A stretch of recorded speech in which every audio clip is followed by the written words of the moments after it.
Hello दोस्तों, कैसे हैं आप लोग। उम्मीद करते हैं अन्य दिनों की तरह आप आज भी अच्छे होंगे। और स्वागत है आज के सेशन में आप सबों का। आपको पता है कि हम लोग शुरू कर दिए हैं हिस्ट्री का, मॉडर्न हिस्ट्री का पार्ट। और इसमें आज हमारा चौथा लेक्चर होगा। और इस लेक्चर में हम लेटर मुगल काल के कुछ शासकों का जीवन काल और उसके संदर्भ में जो राजनीतिक घटनाएं थी लेटर मुगल पीरियड में, उसको देखने वाले हैं। और पिछले क्लास में हम लोग बहादुर शाह प्रथम को, जहांदार शाह को, फर्रुख सियर को कवर किया था। और उसके बाद मोहम्मद शाह का कैरेक्टर आता है और मोहम्मद शाह को आज कंप्लीट करने का प्रयास करेंगे और देखेंगे कि आखिर मोहम्मद शाह अपने शासन काल में क्या कुछ किया और भारत की परिस्थिति किस तरह से स्टैंड हुआ। तो चलते हैं, शुरू करते हैं मोहम्मद शाह को। और मोहम्मद शाह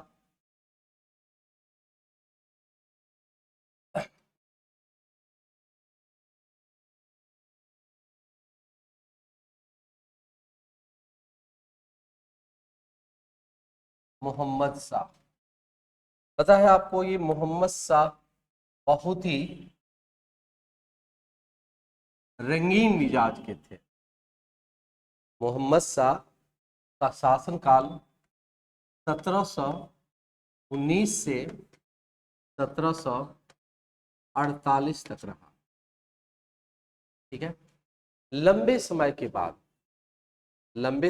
बाद मोहम्मद शाह ऐसा शासक हुआ जो अधिकांश समय में अपने शासन से दूर रहने का प्रयास नहीं करने के बावजूद भी दूर रहा, क्योंकि उसका मनोवृत्ति ऐसा था। और इसका शासनकाल बहुत ही लंबा था।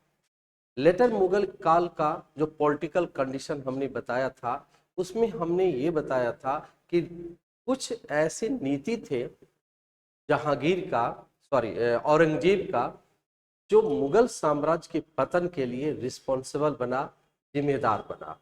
जिसमें सबसे पहला कारण था उत्तराधिकारी का युद्ध, अर्थात राजा कौन होगा इसका निर्णायक भूमिका शक्ति से बल प्रयोग करके होता था। उसी का फायदा उठाया जो स्थानीय जागीरदार होते थे, जो मुगल शासक को बनने में निर्णायक भूमिका निभाते थे। कभी जुल्फिकार खां का प्रभाव था, कभी सैयद बंधुओं का प्रभाव था। और आपको याद होगा, मैंने पिछले क्लास में बताया था कि फर्रुख सियर, मोहम्मद अली या हुसैन अली खां सैयद और अब्दुल्ला खां सैयद, ये दोनों भाई ऐसे थे जो शिया मुसलमान था। और चूंकि मुगल तो सुन्नी मुसलमान थे, तो अब्दुल्ला खां सैयद और हुसैन अली खां सैयद दोनों इतने ताकतवर हो गए कि वह फर्रुख सियर को बनाया, रफीउद्दर्जात को मुगल बादशाह बनाया, रफीउद्दौला को बनाया, और 1719 में रोशन अख्तर, ठीक है, रोशन अख्तर को मुगल बादशाह के रूप में नियुक्त करवाया। मोहम्मद शाह कोई और नहीं, रोशन अख्तर था। और यह जहांदार शाह का पुत्र था। यह कौन था? जहान शाह का पुत्र था। ठीक है। अब इसको एक विशेष नाम से जाना गया, रंगीला बादशाह। ब्रदर, बहुत ही सहजता पूर्वक आप सुनेंगे। बहुत ही डिफिकल्ट नहीं बल्कि आसान कंडीशन हम कुछ आपके समक्ष प्रस्तुत कर रहे हैं, और इससे आप समझ सकते हैं आखिर क्या कारण था कि मोहम्मद शाह को रंगीला बादशाह के रूप में जाना गया। देखिए, मोहम्मद शाह जहान शाह का बेटा था, राजघराने से था, लेकिन व्यक्तिगत पर्सनैलिटी एक ऐसा था कि वह एक अय्यासी शासक था। एक मनोविनोद की गतिविधियों में हमेशा लिप्त रहते थे। मदिरा पीना, और सुंदर स्त्रियों के संपर्क में रहना उसको बहुत ही भाता था, जिसके कारण वह हमेशा शासन से दूर रहा।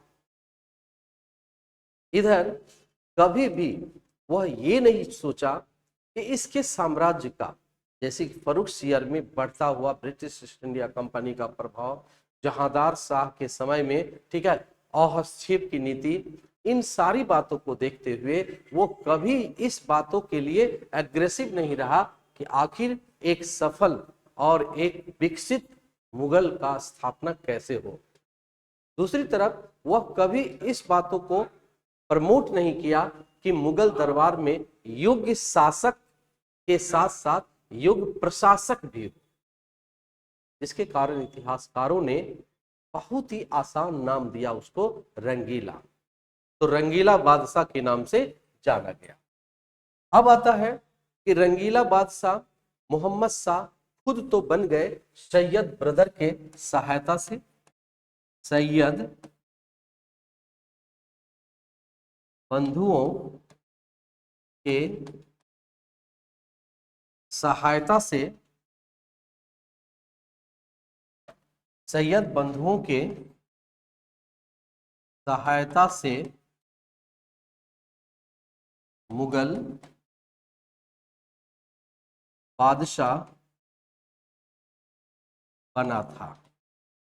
देखिए विडंबना कैसी है, जिसके सहायता से ये शासक बना उसी के सहायता, उसी से काफी भयभीत रहने लगा, क्योंकि खुद यह एक विलासिता प्रिय था, लेकिन सैयद ब्रदर शिया मुसलमान था और वो चाहता था कि मुगल पर अपना नियंत्रण बनाए रखे, जिसके कारण हुसैन अली खां वजीर का पद हो गया, मीर बख्शी बन गए और अब्दुल्ला खां वजीर बन गए। वजीर का मतलब हुआ प्रधानमंत्री। अगर बादशाह के बाद अगर कोई व्यक्ति होता था प्रशासनिक दृष्टिकोण से तो वह वजीर या मीर बख्शी होता था, ठीक है। तो इस तरह से वह काफी ताकतवर हो गए और ये बेचारा मोहम्मद शाह शासन से कोई मतलब नहीं, क्या हो रहा है, कैसे साम्राज्य का विस्तार हो, कैसे अच्छी स्थिति हो, कैसे विदेशियों का प्रभाव कम हो, कैसे मराठा का प्रभाव कम किया जाए, मुगल के परचम को औरंगजेब की तरह चरमोत्कर्ष पर कैसे लाया जाए, इसके बारे में काफी निष्क्रिय रहा। इसलिए भय तो जरूरी था। जब डरपोक आदमी साथ में हो तो वह हमेशा अपने आप को पब्लिसिटी होने से बचाता है। वही चीज यहां हो गया। इसीलिए यह खोजने लगा कि एक ऐसे सख्त का जो सैयद ब्रदर के प्रभाव को कम करे, और इसे मिल गया। कौन मिल गया? तो एक मिल गया निजाम उल मुल्क।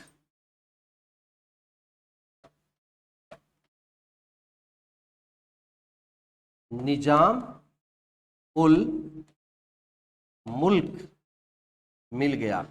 इस निजाम उल मुल्क का दामाद था, उसको प्रमोट किया। वह तुरानी मुसलमान था, तुरानी मुस्लिम था। ये तुरानी मुस्लिम क्या होता था? मुस्लिम के कैटेगरी के कई मुसलमान होते थे, जैसे ईरानी मुसलमान, अफगानी मुसलमान, तुरानी टर्की का मुसलमान, मंगोलियन मुसलमान और भारतीय मुसलमान। तो तुरानी मुसलमान काफी डिप्लोमेटिक होता था। अब इसको प्रमोट करके मोहम्मद शाह रंगीला ने सबसे पहले इस सैयद बंधु का जो दो भाई था, एक था अब्दुल्ला खां और एक था हुसैन अली खां। इसमें अब्दुल्ला खां को उन्होंने चाकू भोंक करके, छुरा भोंक करके मरवाने में सफल हुआ और हुसैन अली खां को बंदी बना लिया और उसको मार दिया। इसके कारण बहुत ही, ठीक है, प्रमोशन मिला। किसको? निजाम उल मुल्क के तुरानी मुसलमान को, और उनको बहुत ही अच्छा पद दिया।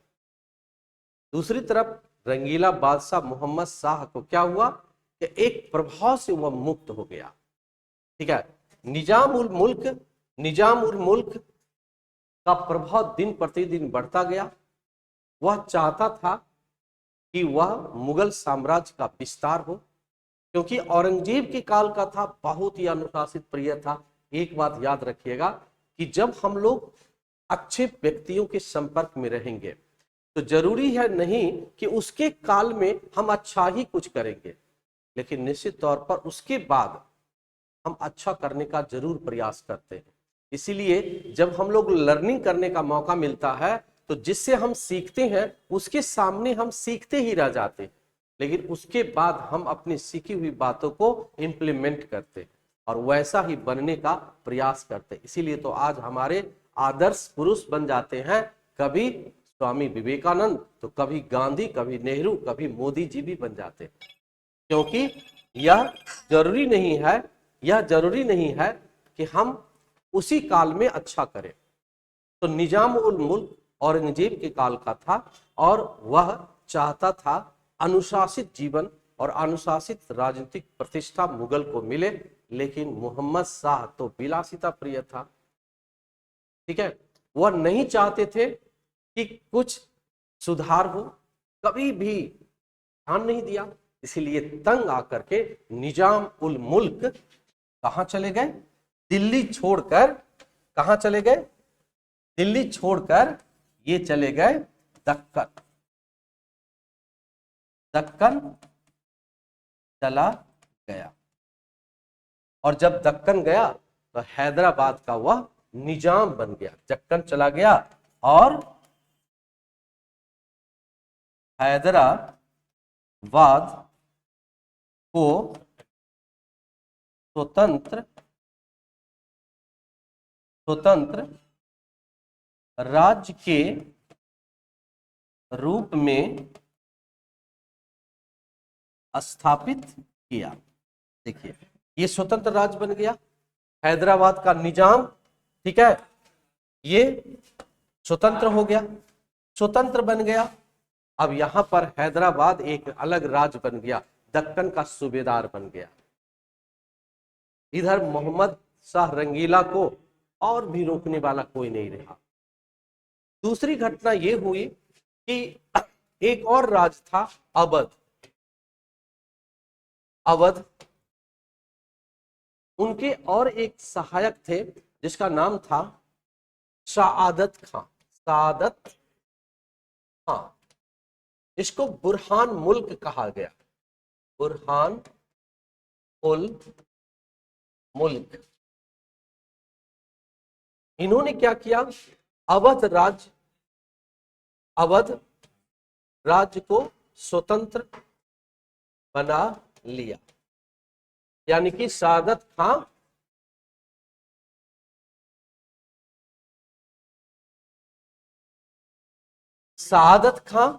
स्वतंत्र अवध राज्य को बना लिया, एक ऑटोनोमस राज्य बन गया। ऑटोनोमस राज्य बन गया।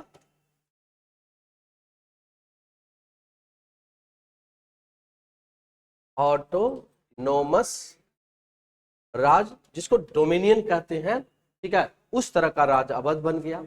दूसरी तरफ एक बंगाल था, बंगाल, जिसमें बिहार और उड़ीसा भी थे।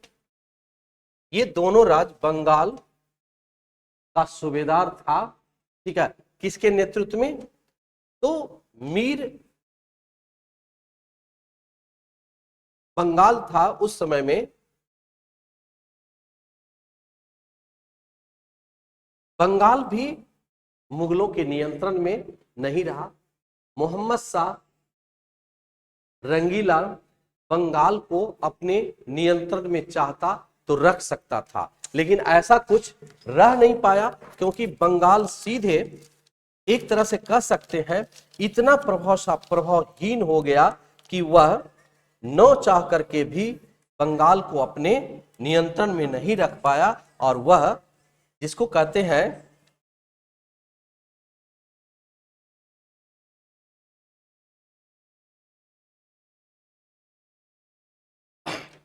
बंगाल के संस्थापक थे, जो बाद में सिराजुद्दौला बना, लेकिन उससे पहले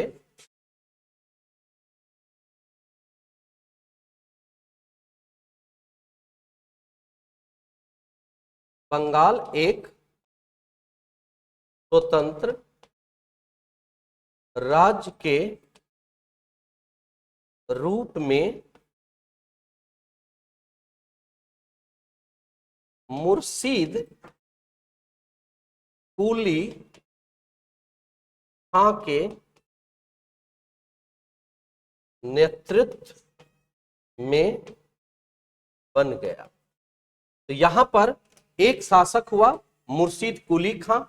ये जो मुर्शीद कुली खां था, मुर्शीद कुली खां, दूसरा था सआदत खां, और इधर पहला था निजाम उल मुल्क। ये तीनों अलग अलग राज्य को बनाने में सफल हुआ। मोहम्मद शाह के काल में अलग अलग रूप से बन गया।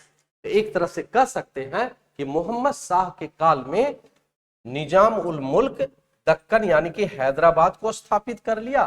ठीक है, अगले पेज में हम लोग बढ़ते हैं। मोहम्मद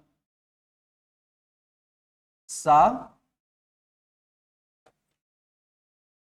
के काल में मुगल साम्राज्य से हैदराबाद इधर हो गया अवध, और इधर हो गया बंगाल। ये तीनों स्वतंत्र हो गया। बंगाल हुआ मुर्शीद कुली खां के नेतृत्व में। हैदराबाद हुआ निजाम उल मुल्क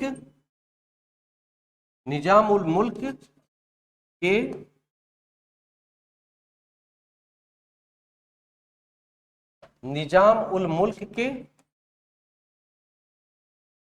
नेतृत्व में, और अवध हुआ सआदत खां, जिसको बुरहान उल मुल्क कहा गया। ठीक है, के नेतृत्व में स्वतंत्र हो गया। ठीक है, ये कौन था? तो मुगल था। अब मुगल साम्राज्य पूरी तरह से छोटे छोटे राज्यों में बट गया। आपको याद होगा कि हमने आपको बताया था कि जब भारत में लेटर मुगल का पीरियड शुरू होता है तो मुगल के पतन के लिए यह रिस्पॉन्सिबल कारण होता है कि मुगल प्रांत से, मुगल साम्राज्य से बंगाल, बिहार, उड़ीसा को बंगाल में कहते हैं, हैदराबाद, अवध, मराठा, पंजाब जैसे राज्य अलग हो गए। ठीक है, बहुत ही इंपॉर्टेंट क्वेश्चन है। ठीक है, कि किसके काल में बंगाल स्वतंत्र हुआ था? मोहम्मद शाह रंगीला के काल में। किसके काल में अवध स्वतंत्र राज्य बना था? किसके काल में? मोहम्मद शाह रंगीला के काल में। किसके नेतृत्व में बंगाल हुआ? तो यहां पर मैंने लिखा कि बंगाल हुआ था मुर्शीद कुली खां के नेतृत्व में, अवध हुआ था सआदत खां के नेतृत्व में, और हैदराबाद हुआ निजाम उल मुल्क के नेतृत्व में। ठीक है, यह बहुत ही इंपॉर्टेंट क्वेश्चन है। अब देखिए आगे क्या बढ़ता है। आगे हम लोग करते हैं कि 1739 की बात आती है। 1739, 1739 की बात है। 1739 में क्या होता है कि एक नादिर शाह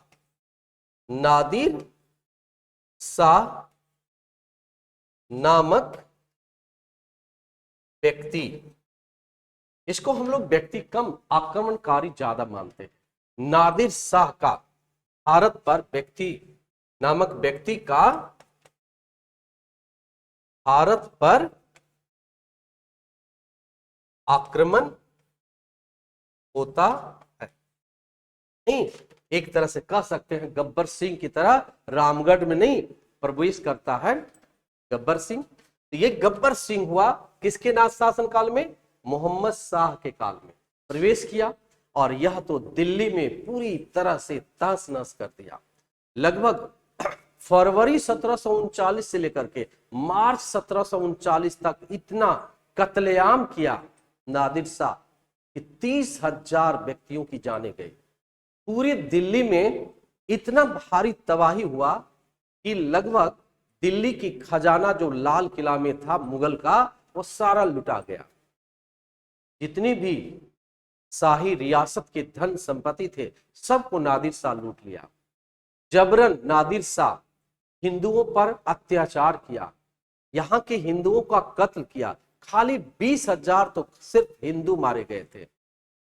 उन्होंने शाहजहां के द्वारा बनाए गए तख्त ए ताऊ, जिसको कहते हैं मयूर सिंहासन, को भी लूट लिया। बहुत इंपॉर्टेंट क्वेश्चन यहां से पूछता है कि शाहजहां का तख्त ए ताऊ को किस विदेशी आक्रमणकारी ने लूट लिया? कोई और नहीं, नादिर शाह ने लूटा था। आपको पता है कि नादिर शाह को, ठीक है, नादिर शाह को ईरान का नेपोलियन कहा गया, नेपोलियन कहा गया। आपको पता है कि नेपोलियन फ्रांस के थे, नेपोलियन फ्रांस के थे और वह लौह एवं रक्त की नीति अपनाया। नादिर शाह इस्लाम को फैलाने के साथ साथ इस्लाम को स्थापित करने में भी विश्वास किया। वह हिंदू धर्म को दमन किया, हिंदुओं का कत्ल किया और फोर्सेबल तरीका से हिंदुओं में को कन्वर्ट करवाया। इसका परिणाम ये हुआ कि ये मोहम्मद शाह रंगीला दिल्ली छोड़कर कहीं और चले गए और इधर दिल्ली में नादिर शाह अपने तांडव को फैला रहा था। लास्ट में मार्च, लगभग 15 मार्च 1739 में नादिर शाह जब वापस चले गए तब फिर से, ठीक है, मोहम्मद शाह रंगीला दिल्ली राजधानी प्रवेश किया। सोचिए किस कैरेक्टर का होगा। वो कभी भी अफसोस नहीं किया कि नादिर शाह हमारे दिल्ली को लूट लिया है, शाही खजाने को लूट लिया, यहां तक कि मुगल बादशाह के जो प्रशासनिक इकाई था उसको तहस नहस कर दिया। ऐसे थे मोहम्मद शाह रंगीला। नादिर शाह वापस गया लेकिन आफत कम नहीं हुआ। कहा जाता है नादिर शाह के मरने के बाद, ठीक है, नादिर शाह जब आया था तो एक युद्ध हुआ था, ठीक है, 1739 में, जिसका नाम था करनाल, करनाल का युद्ध। अब इस करनाल के युद्ध में क्या हुआ था? तो करनाल के युद्ध में, ठीक है, दो पक्ष था। एक तरफ मोहम्मद शाह थे और एक तरफ नादिर शाह था, नादिर शाह था। इस दोनों में जो युद्ध हुआ, मुगल सेना बुरी तरह से पराजित हुआ। ये मोहम्मद शाह मुगल का प्रतिनिधि था, पराजित, मुगल सेना पराजित हुआ, पराजित हुआ। ये युद्ध भी पूछा जाता है, ठीक है, कि करनाल का युद्ध कब हुआ, किसके किसके बीच हुआ? तो करनाल का युद्ध, ठीक है, नादिर शाह वर्सेस मुगल शासक मोहम्मद शाह रंगीला के बीच हुआ, जिसमें नादिर शाह जीता। तो नादिर शाह तो वापस चला गया। नादिर शाह के मरने के बाद यह अफगानिस्तान का और इसका सेनापति था कौन? अहमद शाह अब्दाली। इधर मोहम्मद शाह का बेटा था, बड़ा ही योग्य बेटा था, अहमद शाह। अहमद शाह नादिर शाह को काफी टारगेट किया लेकिन सफल नहीं हो पाया, क्योंकि राजा ही अयोग्य था तो प्रशासक क्या करता। तब नादिर शाह के बाद क्या होता है आगे देखते हैं। नादिर शाह के मृत्यु के बाद क्या हुआ? अहमद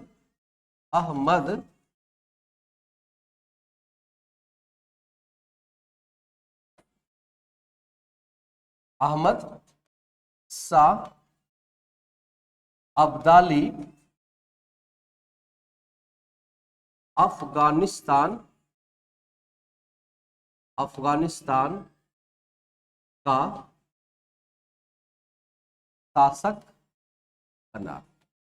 ठीक है, तो अहमद शाह अब्दाली का कैरेक्टर यहां शुरू होता है। अहमद शाह अब्दाली कौन था? तो अहमद शाह अब्दाली, यहां से सवाल पूछा जाता है कि अहमद शाह अब्दाली कौन था। तो अहमद शाह अब्दाली का दो पर्सनैलिटी है।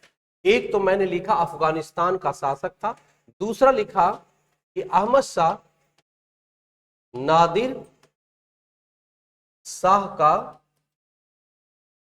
सेनापति था।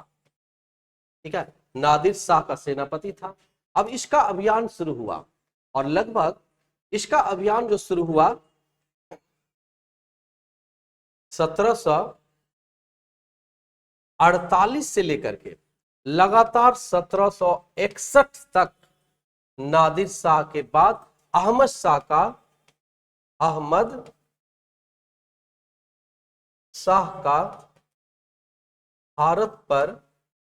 भारत में लगातार आक्रमण हुआ। देखिए 48 का समय आपको याद है कि यह मोहम्मद शाह रंगीला का है। मोहम्मद शाह रंगीला के समय में नादिर शाह का तो कहर था ही, अहमद शाह का भी कहर शुरू हो गया। लेकिन अहमद शाह को अहमद शाह ने बचाया। और जब पंजाब के क्षेत्र में अहमद शाह अब्दाली का शासन चल रहा था तो वहां पर सिरोज के निकट उसको पराजित किया। अहमद शाह को रोका। 1748 से लेकर के 1754 तक अहमद शाह मुगल बादशाह बना। अब मुगल बादशाह कौन बन गया? अहमद शाह, जो कौन था? मोहम्मद शाह का पुत्र था।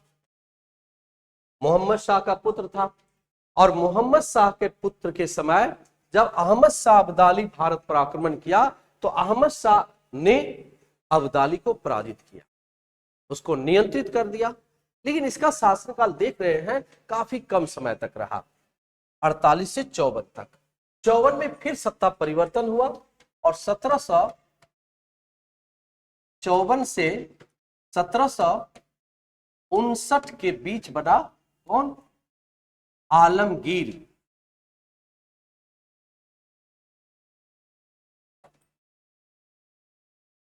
आलमगीर शासक बना। देखिए अब 1739 से 1754 से लेकर के 1759 तक शासक बना कौन? आलमगीर। अब ये शासनकाल बहुत ही फेमस था। इस काल में 1749 में जब अहमद शाह अब्दाली शासक बना था, अहमद शाह अब्दाली भारत पर आक्रमण किया, तो यहां पर इसको पढ़ने से पहले एक बहुत इंपॉर्टेंट था, ठीक है, कि अहमद शाह के काल में अहमद शाह के काल में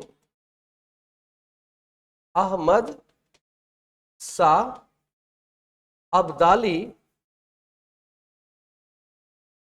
दिल्ली पर 1749 में आक्रमण किया। देखिए दिल्ली पर आक्रमण किया अफगानिस्तान से। तो इसको मैं अगले पेज में थोड़ा सा आपको बताना चाह रहा हूं। इधर अफगानिस्तान का क्षेत्र है, ठीक है,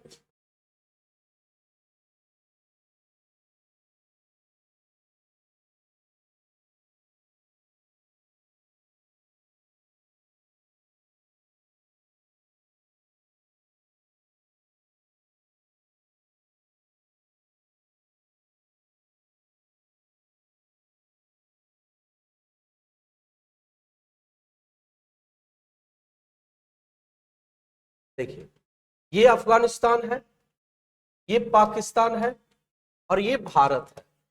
दिल्ली का कंडीशन यहां है। अब इधर का राजा कौन था? अफगानिस्तान है ये, यहां का शासक था अहमद शाह अब्दाली। अब ये अहमद शाह अब्दाली 1749 में, 1749 में कहां चला? 1749 में ये भारत की ओर चला। देखिए ये भारत की ओर चल रहा है। अब दिल्ली इसका टारगेट था, तो यहां पर पंजाब है, ठीक है, ये पंजाब क्षेत्र है। अब अहमद शाह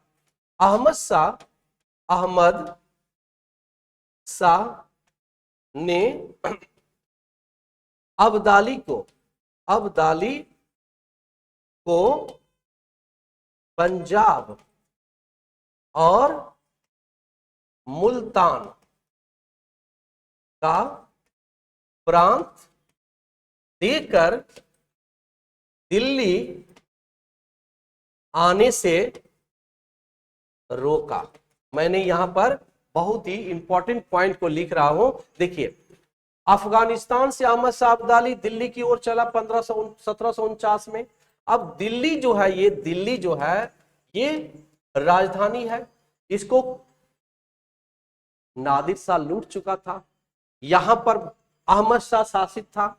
अब अहमद शाह के समक्ष में जब वह अहमद शाह अब्दाली पंजाब में आ गया, तो पंजाब को उन्होंने बहुत कुछ बचाने का प्रयास नहीं किया। उसके दिमाग में था कि दिल्ली को हम हर हालत में बचाएं, क्योंकि दिल्ली तो तबाह हो चुका था कुछ दिन पहले।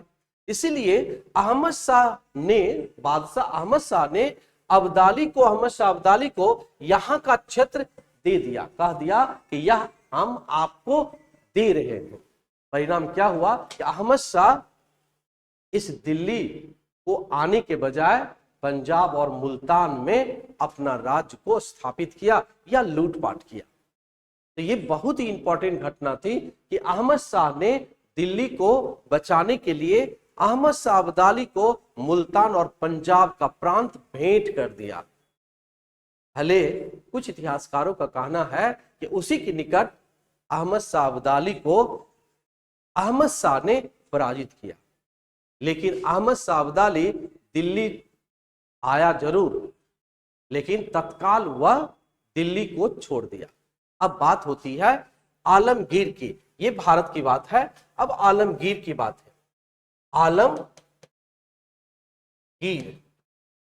आलमगीर ये द्वितीय था। आलमगीर बना कब? 1754 से लेकर के 1759 यहां तक शासक बना।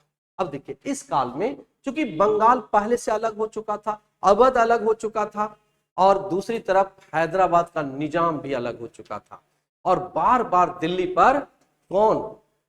अहमद शाह अब्दाली का अटैक भी बढ़ता जा रहा था। ऐसी स्थिति में अहमद शाह जो ये था आलमगीर, इसके पास कोई चारा नहीं था इस तीनों प्रभाव को खत्म करे।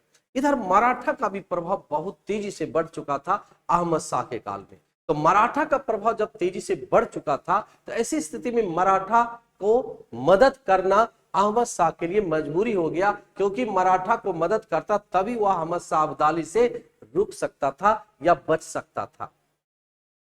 में मौका मिल गया बंगाल को। बंगाल में सिराजुद्दौला शासन कर रहा था, और बात होती है 1757 ईस्वी की। इस 1757 ईस्वी में बंगाल के आंतरिक मामलों में ईस्ट इंडिया कंपनी का हस्तक्षेप बढ़ने लगा। मुर्शिद कुली खां चूंकि बंगाल से पूरी तरह से मुगलों से नाता जोड़ चुका था और अपने आप को बंगाल को एक स्वतंत्र राज्य बना लिया था, लेकिन ब्रिटिश ईस्ट इंडिया कंपनी अपने प्रभाव को बंगाल में बढ़ाते जा रहा था। बंगाल के राजधानी जो फोर्ट विलियम था, उसके आसपास के क्षेत्रों को वह खरीदता जा रहा था। अपने गलत तरीकों से वह ऑक्युपाइज किए जा रहा था। उधर सिराजुद्दौला इससे काफी असंतुष्ट था। वो चाहता था किसी भी तरह से ईस्ट इंडिया कंपनी को रोके, और उन्होंने क्या किया? फोर्ट विलियम पर 1757 में हमला करके उसे अपने अधिकार में कर लिया। इधर ईस्ट इंडिया कंपनी इसका बदला लेने के लिए उन्होंने सिराजुद्दौला जो बंगाल के नवाब थे, उनके प्रतिद्वंदी और सेनापति मीर जाफर को अपने पक्ष में मिला लिया।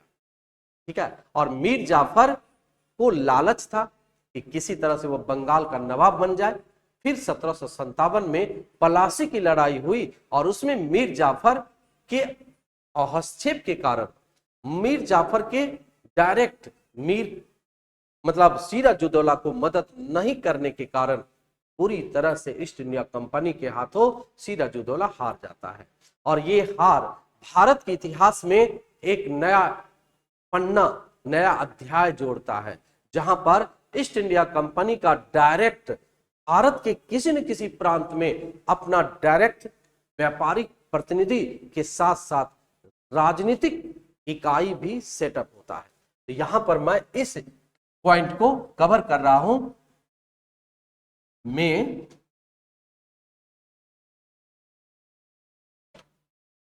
ईस्वी में पलासी की लड़ाई हुई, जिसमें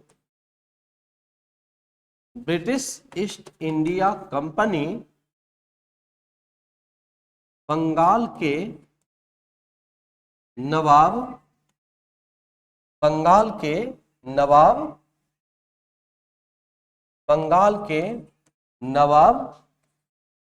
सिराजुद्दौला को पराजित किया। तो आलमगीर फर्स्ट के काल, द्वितीय के काल में कौन सी लड़ाई हुई? पलासी की लड़ाई हुई 1757 में, और इसमें ब्रिटिश ईस्ट इंडिया कंपनी को इनडायरेक्टली बंगाल पर अधिकार हुआ। यहां पर दो बातों को समझना जरूरी है। आखिर पलासी युद्ध का कारण क्या था? ठीक है, पलासी युद्ध का दो महत्वपूर्ण कारण था। पहला कारण था कि बंगाल में ईस्ट इंडिया कंपनी का बढ़ता हुआ प्रभाव, और दूसरा था बंगाल के नवाब सिराजुद्दौला का सेनापति मीर जाफर का तटस्थ न रह करके नवाब बनने की लालच। वह नवाब बनने के लालच में वो क्या किया? बहुत ही आसानी से ईस्ट इंडिया कंपनी को मदद किया। मदद दो तरह से किया जाता है, या तो डायरेक्ट रूप में इम्पोजिशन को मदद किया जाता है, या अपने पक्ष को वह सहायता देने से रोक देता है। यही किया मीर जाफर ने। उन्होंने सिराजुद्दौला को मदद नहीं किया और समय पर अपनी सेना लेकर के उपस्थित नहीं हुआ, और बड़ी सेना के अभाव में सिराजुद्दौला हार गया। ठीक है, तो अभी आपने आज के क्लास में क्या देखा? मोहम्मद शाह के काल का, मोहम्मद शाह के शासनकाल की पूरी गतिविधियां, जिसमें उसे रंगीला कहा गया और 3 राज्य अलग हो गए। नादिर शाह का भारत पर आक्रमण हुआ, और नादिर शाह ने जो भारत पर आक्रमण किया उसमें उन्होंने क्या किया? तो कुछ महत्वपूर्ण बातों को मैंने वर्णन किया है, जैसे कि उन्होंने मयूर सिंहासन को लूट कर ले गया। नादिर शाह को ईरान का नेपोलियन कहा गया। नादिर शाह ने लगभग फरवरी 1739 से लेकर के मार्च 1739 तक दिल्ली के काफी, ठीक है, कत्लेआम किया दिल्ली में, और लगभग 30,000 लोगों को कत्ल किया, मारे गए थे इसमें, जिसमें 20,000 सिर्फ हिंदू थे। नादिर शाह के वापस होने के बाद उसका सेनापति अहमद शाह अब्दाली बने अफगानिस्तान का शासक, और वह भारत पर लगातार 1748 से लेकर के 1761 तक लगातार हमला किया, जिसमें सबसे प्रभावशाली काम था क्या? कि अहमद शाह, जो मोहम्मद शाह का बेटा था, वो जब शासक बना 1748 ईस्वी में, तो 1748 से लेकर के वह 54 तक रहा। उस दौरान वह अहमद शाह अब्दाली को रोकने के लिए वह पंजाब और मुल्तान का क्षेत्र उसे गिफ्ट में दे दिया। तीसरा शासक था कौन? आलमगीर द्वितीय। और आलमगीर द्वितीय के काल में सबसे महत्वपूर्ण बातें ये हुई कि पलासी की लड़ाई हुई, क्योंकि बंगाल में ईस्ट इंडिया कंपनी का प्रभाव बहुत तेजी से बढ़ रहा था, और वह अपने किला फोर्ट विलियम के आसपास के क्षेत्रों को खरीदकर वहां उपनिवेश या कॉलोनी या फैक्ट्री बनाया जा रहा था। लेकिन मुर्शीद कुली खां के द्वारा बंगाल को जब मुगल से अलग कर लिया, तो बंगाल का नवाब सिराजुद्दौला ने इसी अथॉरिटी पर वह ईस्ट इंडिया कंपनी को बंगाल में व्यापार करने से रोकना शुरू किया। उसके मतलब स्वतंत्रता में नियंत्रण किया। इसी बात को लेकर वह फोर्ट विलियम पर अपना अधिकार कर लिया, जिसका बदला लेने के लिए ईस्ट इंडिया कंपनी ने सिराजुद्दौला को पलासी की लड़ाई में पराजित किया। और उस लड़ाई का दो मुख्य कारण था पहला बंगाल में ईस्ट इंडिया कंपनी का बढ़ता हुआ प्रभाव और दूसरा मीर जाफर का नवाब बनने की लालच। ठीक है, तो इस पार्ट को, इस चैप्टर को के साथ आज का पार्ट हम यही रखते हैं। कल हम लोग का लास्ट मुगल सेशन का पार्ट होगा, जिसमें आलमगीर के बाद शाह आलम द्वितीय का शासनकाल होता है और दूसरा होता है बहादुर शाह जफर द्वितीय का शासनकाल, जो 1748 लगभग यहां पर इसका शासनकाल 1759 से लेकर के ठीक 1806 तक शाह आलम द्वितीय का शासनकाल होता है और 1806 से लेकर के 1837 तक अकबर द्वितीय का काल होता है। फिर 1837 से लेकर के 1857 तक बहादुर शाह द्वितीय का शासनकाल होता है। तो 3 शासकों का शासनकाल को हम लोग लेटर मुगल के तीसरे और अंतिम सेशन में देखेंगे। तो ओके, थैंक यू, आज यहीं रखते हैं और कल के लिए हम लोग वेट करते हैं। Okay, thank you.